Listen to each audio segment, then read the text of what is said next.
자, 우리 문학 볼 거고요. 그 문학의 현대시부터 좀 볼게요. 오세요. 29번 문제입니다. 자, 29번에 그 가에 대한 설명으로 틀린 거 찾아라. 일단 답은 나왔잖아, 얘들아. 그치? 답은 요거다. 그치? 자, 색채어 활용하고 있냐라고 했는데, 뭐 색채어가 없으니까, 뭐 어떻게 뭐 얘기할 수가 없네요. 자, 없으니까. 자, 근데 그 남은 것들에 대한 이해가 어쨌든 다 적절한 것이기 때문에, 자, 그걸 공부해 볼게요. 우리 가시에서 이 변형된 수미상관의 구조가 별거 아니고, 그러니까 좀 다른, 그러니까 아직 수미상관이긴 한데, 이제 조금은 다르다. 자, 이런 정도로 봐주시면 되고, 자, 그래서 이제 1번에서, 즉 가시에서 우리가 수미상관 구조를 조금 변형했냐라고 할 수 있냐? 뭐 그런 정도거든요. 그래서 시작할 때 어떻게 시작했냐면, 이렇게 모란이 피기까지는 나는 나의 봄을 기다리고 있을 테요. 마지막에 모란이 피기까지는 나는 기다리고 있을 테요. 뒷말 좀 바뀌었죠. 그렇죠? 그래서 이 수미상관이라고 했을 때 뭐 완전히 똑같은 건 아니기 때문에 이제 이렇게 조금은 변형된 뭐 혹은 조금 다른 뭐 이런 식의 표현을 쓸 수 있다는 거예요.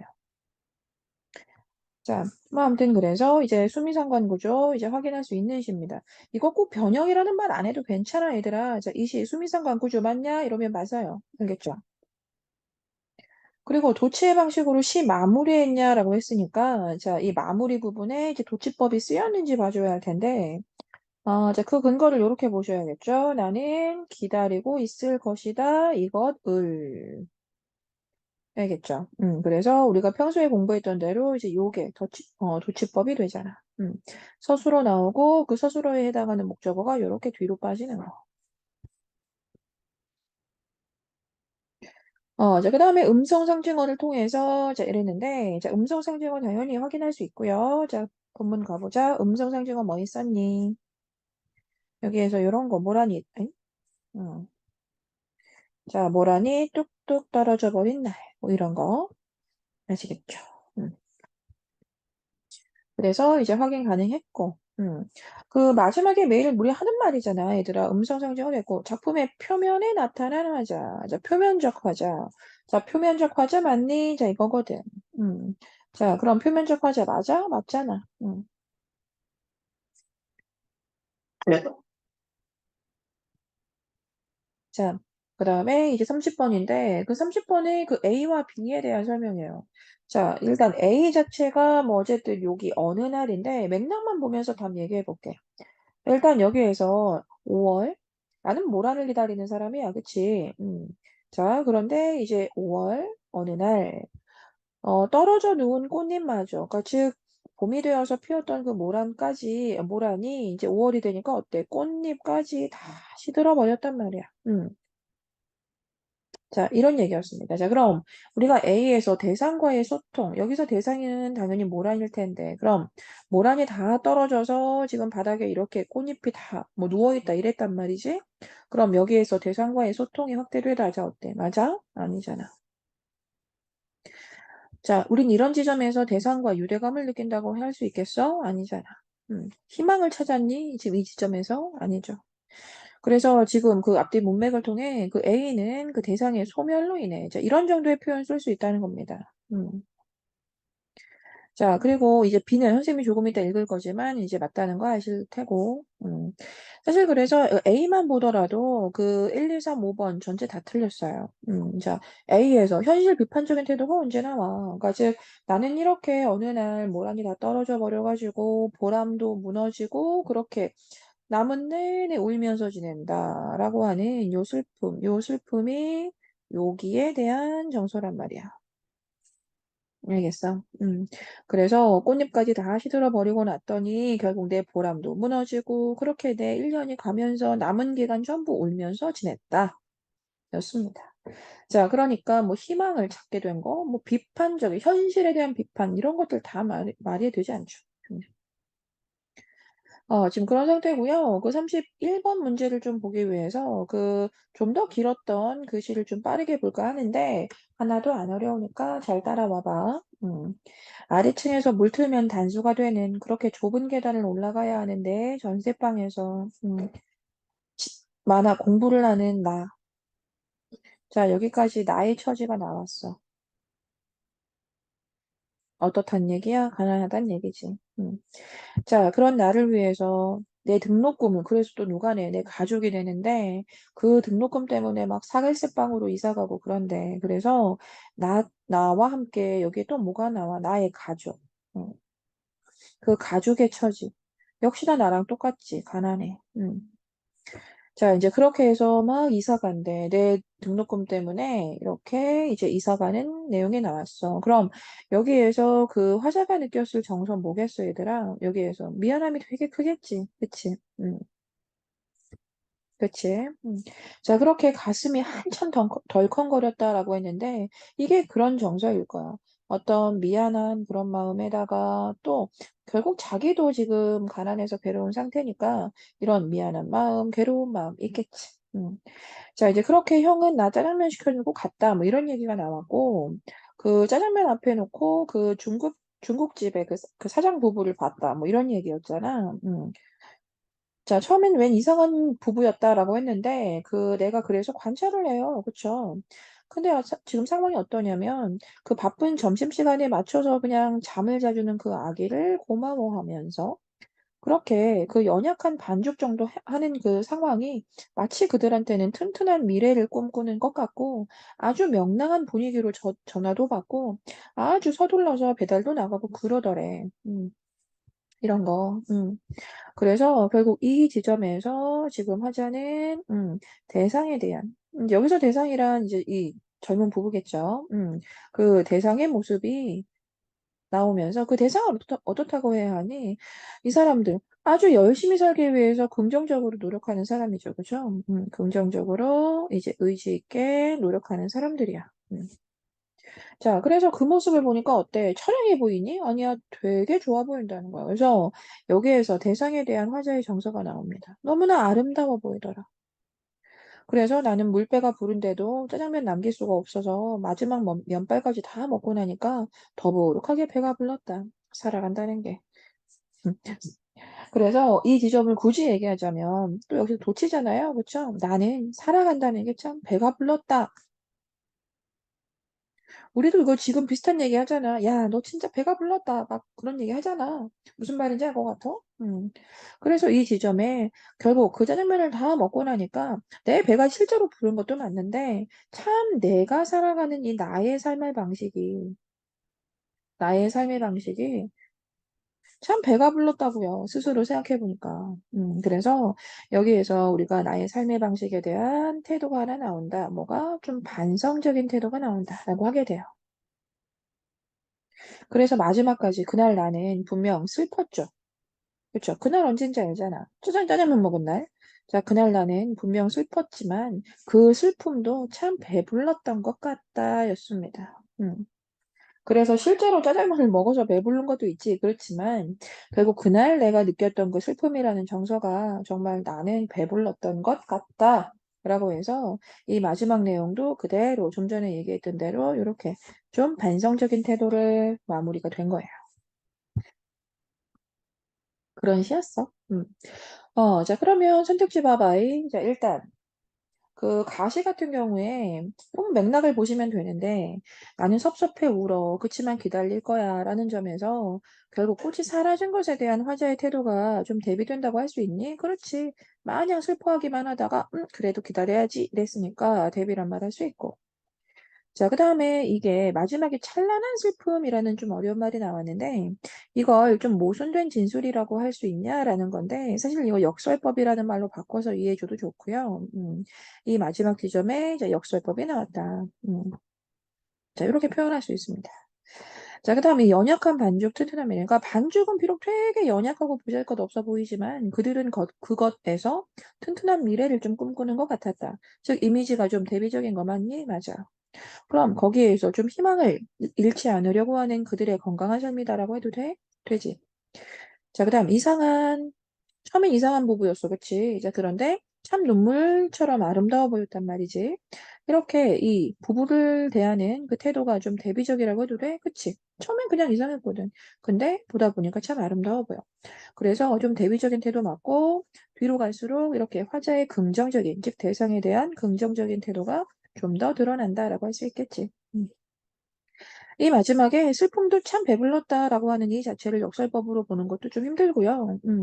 그리고 좀 뒤로 가도 그래. 뒤로 가더라도 이 그들의 고단한 삶과의 대비해서 느끼는 중국집 젊은 부부의 고단한 삶과의 대비해서 느끼는 일단 그걸 대비적으로 느끼지도 않을 뿐더러 자 그래서 그들은 참 고단해 보이는데 나는 그렇지 않아서 나는 오히려 잘 살고 있구나라고 하고 그렇게 끝났어? 그거 아니잖아. 나도 지금 참 힘들고 가난하고 그래. 근데 저 사람들 상황을 보면 그렇게 다를 것 같지 않단 말이지. 그런데 그 속에서, 그러니까 나나 그 사람들이나 좀 유사한 그런 상황 같은데, 나는 지금 너무나 괴롭고, 이 가난한 그 지금의 상황에 대해서 좀 많이 힘들어하고 있는데, 근데 저 젊은 사람들은, 젊은 부부들은 아이까지 키우면서 그 속에서 막 웃으면서 그렇게 열심히 일을 하고 있었단 말이야. 그러니까 내 자신의 삶에 대한 만족감, 또 말하지만 뭐다? 좀 반성적인 이제 그런 감정이 나오는 거지. 넘어갑시다.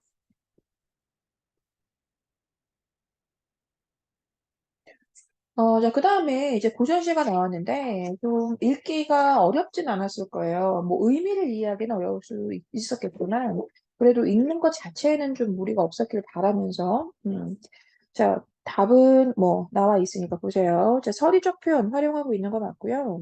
그 서리적 표현, 서리법이잖아, 그치? 자, 부분 한번 찾아보자. 바로 왼쪽에 보이는 부분 뭐냐면, 뭐 이런 거? 나를 반기시는 낯빛이 전과 어찌 다르신 거. 정말 달랐다라는 얘기고. 그래서 하늘이라 원망하며 사람이라 내가 허물하랴. 그러니까 즉, 여기에서 허물하랴라고 하는 건 탓하랴라는 얘긴데. 그러니까 즉, 탓한다야 아니다야. 결국 탓하지 않는다잖아. 나는 하늘도 원망할 생각 없고 사람도 탓하지 않는다. 탓할 생각 없다. 자, 이렇게.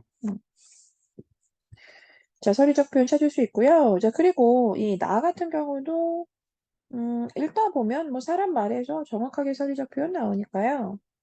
이런 지점들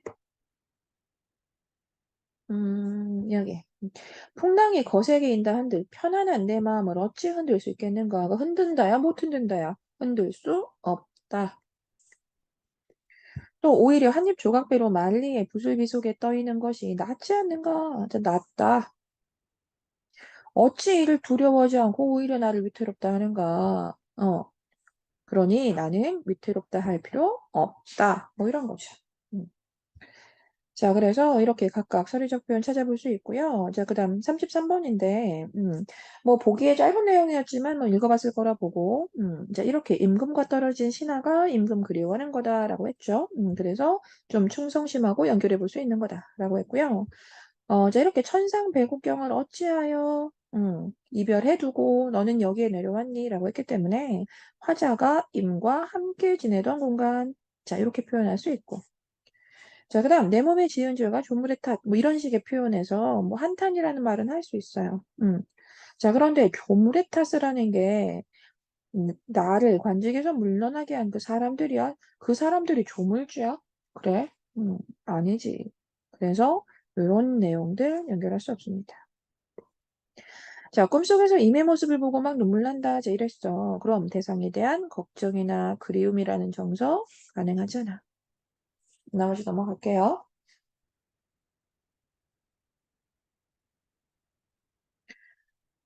자, 우리가 이 시 같은 경우에는 좀 대화적이다라고 하는데, 처음에 내 얘기 좀 들어줘라고 하는 게 대화를 주도하는 중심인물이었어요. 근데 처음에는 이제 중심인물의 말로 시작하는 건 아니잖아. 너 누구 보러 가니? 막 이런 식으로 지금 주변 인물이 중심인물의 말을 좀 끌어내고 있다라고 할 수 있거든. 음. 그러면서 어머 너 그렇게 생각하지 마라고 또 역시나 주변 인물이 얘기를 했는데 이 말의 의도나 목적이 이게 너와 생각이 다르다라는 이 대립 갈등이야? 갈등의 형태야? 아니지.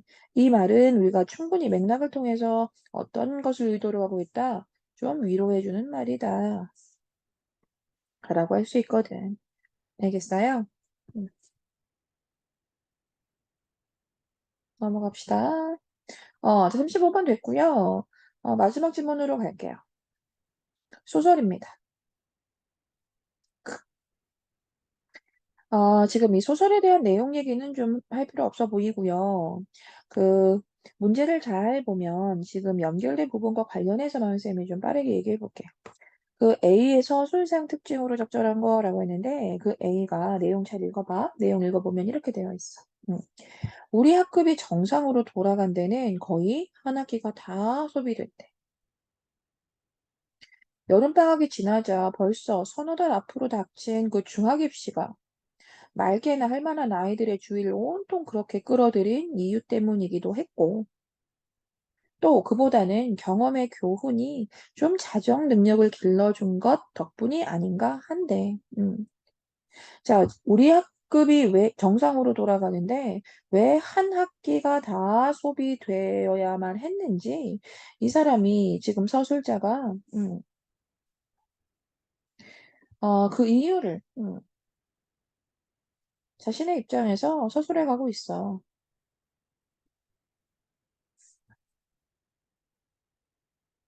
왜 그렇게 한 학기나 다 필요했는지 지나고 보니까 그런 것 같대. 물론 이 중학교 입시가 좀 중요해서 사람들이 그쪽으로, 학생들이, 친구들이 다 그쪽으로 이제 주의를 기울이기도 했는데, 그것보다는 좀 경험의 교훈이 우리에게 자정 능력을 좀 길러준 게 아닌가라는 생각이 좀 들더래, 지나고 보니까. 음. 그렇게 해서 그래서 생각을 해보니까 그 대여섯 달 동안에 우리는 이렇게 스스로가 스스로를 규율한다는 게 어떤 건지 좀 배우게 된 기간이라고 생각을 했대.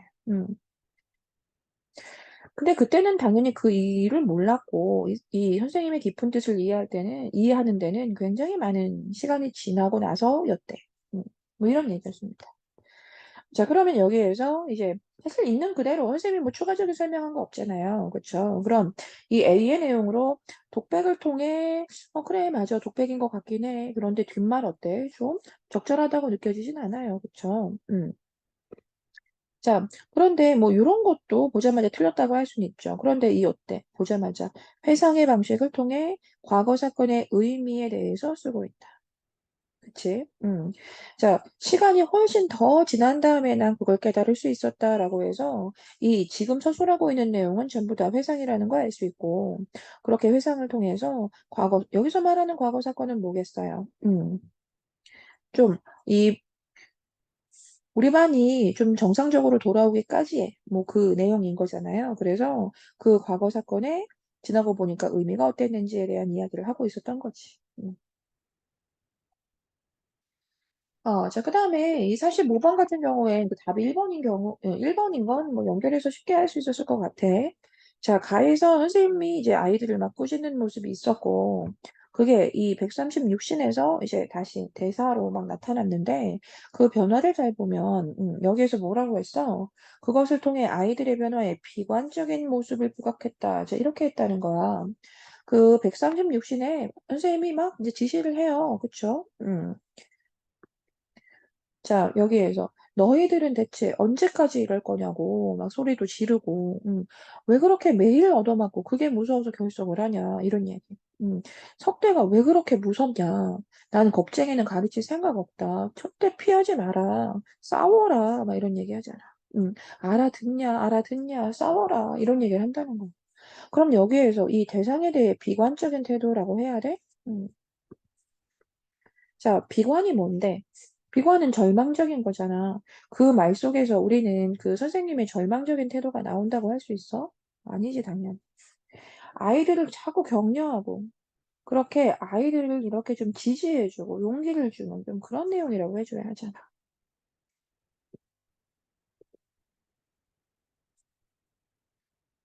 자, 그 다음 43번도 이제 답만 좀 보면, 그 답이 3번이었죠? 그쵸? 그 근거 범위 한번 잘 보세요. 여기에서 그 A는 석대가 아이들 스스로가 스스로를 규율할 수 있도록 그렇게 만들어 둔 거다 이랬는데 A가 뭐였는데?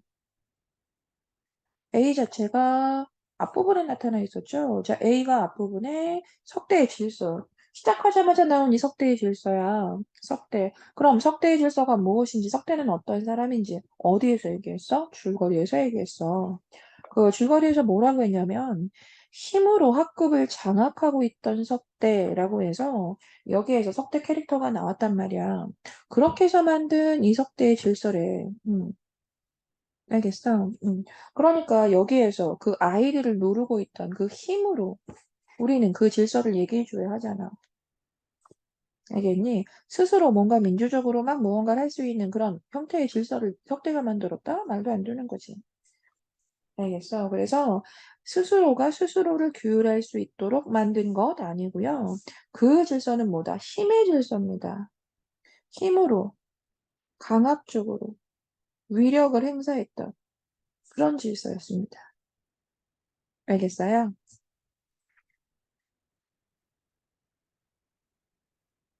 44번 넘어가고요. 45번인데, 이 45번에 이제 어쨌든 뭐 소설의 내용은 너희들이 읽었을 거라고 보고, 그 보기 속에 이런 얘기가 있잖아. 결국은 이제 이 어떤 사회의 모습을 좀 형상화한 거다라고 할 수 있는 소설이거든요.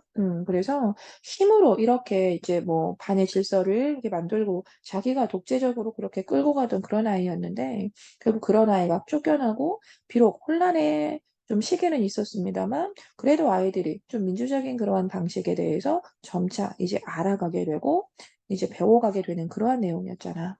자, 그럼 이렇게 공동선에 대해서 자기 통치에 참여한다는 건 공동선에 대해서 모든 사람들이 함께 고민하고 그것을 실현하기 위해 적극적으로 참여하는 이제 그런 거래. 자, 그래서 이제 그 석대가 가고 나서 이 새로 생긴 건의함 같은 경우는 아이들의 적극적인 참여를 통해 학급의 공동선을 실현하기 위한 기능을 가진 거는 맞아, 애초에. 그런데 뭐라고 했냐면, 그래서 그 기능을 제대로 수행하였다. 자, 수행하기 위해서 만들었다가 아니라 그 건의함은 이렇게 공동선을 실현하기 위한 기능이 있는데 그것을 잘 수행했다라고 한 거야. 그래서 이제 본문 속에 가보면 이 새로 생긴 건의함을 바탕으로 이제 어떠한 서사가 전개가 됐었니? 이것도 거의 앞부분이었는데, 이렇게 석대가 쫓겨나고 난 다음에 새로 생긴 건의함에 이렇게 올바른 국민 탄핵 제도의 기능을 하기보다는 밀고와 모함으로 막 임원들을 계속 갈아치우는 이제 그런 좀 혼란이 있었던 그런 때였단 말이지. 그래서 건의함을 만든 자체, 건의함의 기능 자체는 좀 민주적인 성격을 가지고 있었을지 모르겠지만, 그래서 석대가 반에서 쫓겨난 다음에 그 기능이 바로 제대로 실현이 됐냐라고 하면 그건 아닌 거야. 그래서 이 건의함의 기능 자체로 보자면 이게 맞다라고 할 수 있지만 그것이 제대로 수행된 것은 아닙니다. 아시겠어요? 자, 여기까지 할게요. 고생했어.